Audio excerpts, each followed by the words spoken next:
Baby, this is do or die. Feel it in my veins tonight.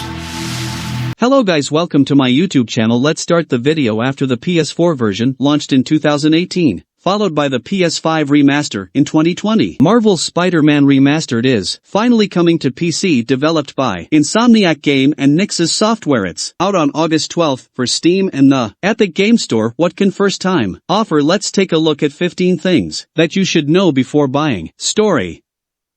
Marvel's Spider-Man isn't an origin story. Instead, Peter Parker has already been Spider-Man for 8 years but still struggles to balance his personal, professional, and crime-fighting lives.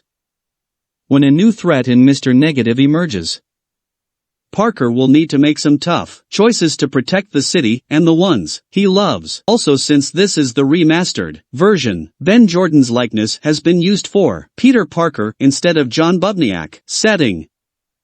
Set in a fictionalized version of Manhattan, there's plenty to see from Central Park to the Empire State Building. Of course, Marvel fans will spot plenty of references to the universe, like Stark Tower, Hell's Kitchen, the Wakandan Embassy, and Doctor Strange's Sanctum Sanctorum. Another nice touch is Spidey utilizing the New York City subway system for fast travel, leading to some admittedly humorous scenes, movement, and traversal. You've probably heard for years now about how Marvel Spider-Man makes you feel like the friendly neighborhood web slinger, but once you start web slinging while running, diving, and barreling through the air, it all makes sense. It's not just building momentum and swinging either, as you can perform tricks, point launch for an instant boost, and much more. There's a definite rhythm to it all, which is very fun to master and put to the test, especially when faced with side challenges for the same. Baby, this is do or die. Feel it in my veins tonight. Combat and gadgets. If you've ever played the Batman Arkham series, the combat is somewhat familiar. Here, along with executing attacks and building up combos, Spider-Man can also dodge attacks, counters at the right moment thanks to his Spidey sense, and perform finishers. Of course, there are air combos, suit powers, environmental attacks like dropping objects on foes and webbing enemies to add a bit more spice to the action. New abilities are unlocked via the skill tree, and you can also unlock and upgrade different gadgets. For instance, the web shooter, which is available at the start, can be upgraded to refill faster, have increased capacity, and more side activities. In addition to story and side missions, players have a wide array of open-world activities to discover in Manhattan. There are research stations which offer challenges that put your traversal skills to the test, crimes which range from armed robberies to retaking stolen vehicles from the bad guys, Black Cat stakeouts where you need to locate special Black Cat dolls hideouts which need to be cleared of Kingpin's cronies, and much more. Completing these activities awards different kinds of tokens for crafting suits and upgrades. Speaking of which, spider suits. It wouldn't be a Spider-Man game without a variety of suits available. There are dozens available, with some having their own associated powers, though you can also craft and equip different suit mods. Several suits have also been added for free through post-launch updates. Whether you're a fan of the comic books or films, there are guaranteed to be a few favorites. The City That Never Sleeps DLC. In addition to an extensive base game, which can take 17 to 35 hours depending on whether you collect everything, the remastered version also includes the City That Never Sleeps DLC. This is an additional 3-part DLC set after the main story and can take about 5.5 to 12 hours to complete. Overall, you're looking at a good 45 to 50 hours for all of the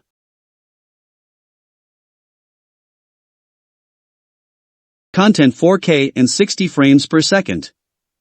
Of course, with the PC version, players can benefit from full native 4K resolution at 60 frames per second with an unlocked frame rate also available. This will depend on your system settings. More on that in a bit, but even if you're aiming for 1080p at 60 frames per second at medium settings, the overall requirements should be manageable. Ultra-wide support. If 4K support isn't enough, Marvel's Spider-Man Remastered also supports ultra-wide monitors. This includes 16 by 9, 16 by 10, 21 by 9, 32 by 9, and 48 by 9 resolutions. But that's not all. Even multi-monitor setups with NVIDIA Surround are supported, allowing one to enjoy the action across 3 different monitors.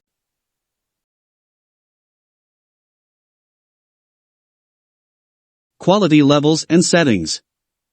Along with choosing between different graphical presets like very low, medium, high and very high. PC players can also adjust individual options. These include the LOD quality, shadow quality, SEO, texture filtering, and so on. In addition, you have the usual windowed, full screen and exclusive full screen rendering modes.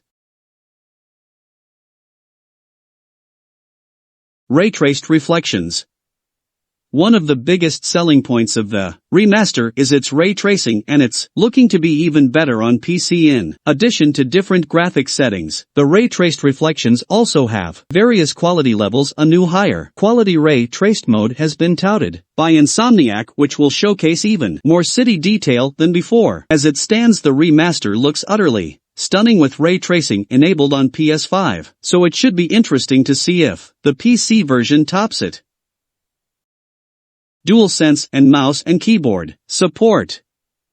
Mouse and keyboard are supported in the PC version, which is reflected in the gameplay and UI, and players can also remap buttons via Steam input. In addition, the DualSense controller with its adaptive triggers and haptic feedback is supported to ensure the full PS5 experience. NVIDIA DLSS and DLA support. In addition to NVIDIA's deep learning super sampling, which boosts frame rates on RTX Plus without sacrificing image quality, the PC port also supports deep learning anti-aliasing, or DLA. This is an AI-based anti-aliasing mode for RTX Plus, which provide even greater image quality if your setup can handle. System requirements.